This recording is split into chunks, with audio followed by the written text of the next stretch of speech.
Oh, Ultimately, there's that family bond too. Look at World War I. That was a squabble between family members. If you get right down to it. you, you're 100% right. It was. It wasn't, and that's when the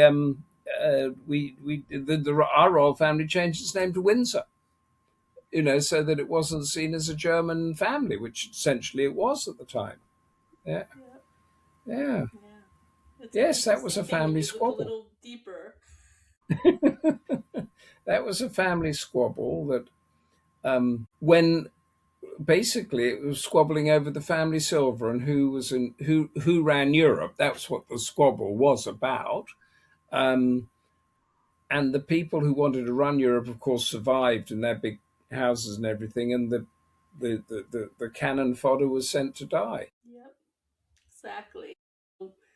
How many innocent lives lost because the family couldn't get along when they could have just had themselves a big powwow with the family, duked it out among themselves? No one else been the Yeah. wiser. Well, I'd say that there was a book I did a few years back called Asian Waters, non-fiction book, and I still argue this. And I went through looking at all the various treaties that have been signed after wars, going through. So you start the Treaty of Westphalia back in the 17th century, Congress of Vienna in the 19th century, and then you had the Treaty of Versailles after the First World War. All of them kind of fell apart, and then you had the Second World War. And the Second World War produced the United Nations and what we're living with at the moment. And now we're getting into this dodgy period again. And I reckon that right now, since we know we're in a dodgy period, you get all the world leaders together, or as not all of them, those that with a bit of power and money, and that sit them in a room, and you say, up until now, all of these treaties, wars have ended, and whatever. You've had to have the war before coming to the agreement. And I would be playing in a circular thing around, panoramic thing, all the destruction and suffering and whatever that comes from the nuclear weapons to the whatever's what I said. It is our job now to come up with an agreement that's going to last before the war starts. I Absolutely. I don't know if that will happen because No, I these doubt it treaties very tend, much. tend to be written by the victors, and you have to have a victor, and the victor comes from the battlefield. So, now even if I spell it out to you in that sort of way, I think how simple it is as to where we're heading at the moment. Yeah.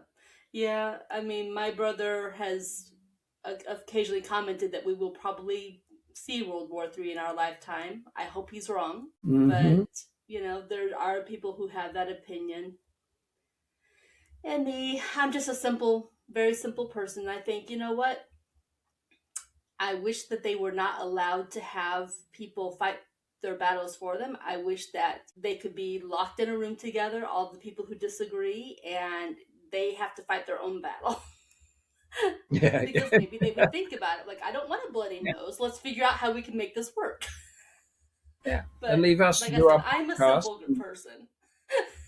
Yeah, I think that's right, but I think that's probably what's going on at the moment. So, and there's nothing, and after covering these sort of political stuff for so long, I learned actually that you can have as many debates as you want. You can have as many papers written and universities and think tanks coming up with order. But at the end of the day, the decision on whether to do something or not is made by two or three people in a room, and they will not have read any of that stuff that's come on. And they do it because None. they think it's right, um, and they don't what I call backstory it. They don't they do up to a point, but the fact that we keep doing this stuff, we went into Iraq, we went into Afghanistan, we went into Libya, we went into none of those countries are any better, and now this whole thing's coming up with Iran again, and you think, ugh, what do they actually want to achieve by doing this? Exactly. Yeah, that's a whole big conversation you and I could go about. But yeah, at the end of the day, I just try to stay out of it and I just try to live my life, because a friend of mine says it, and I completely agree. There's no profit in war.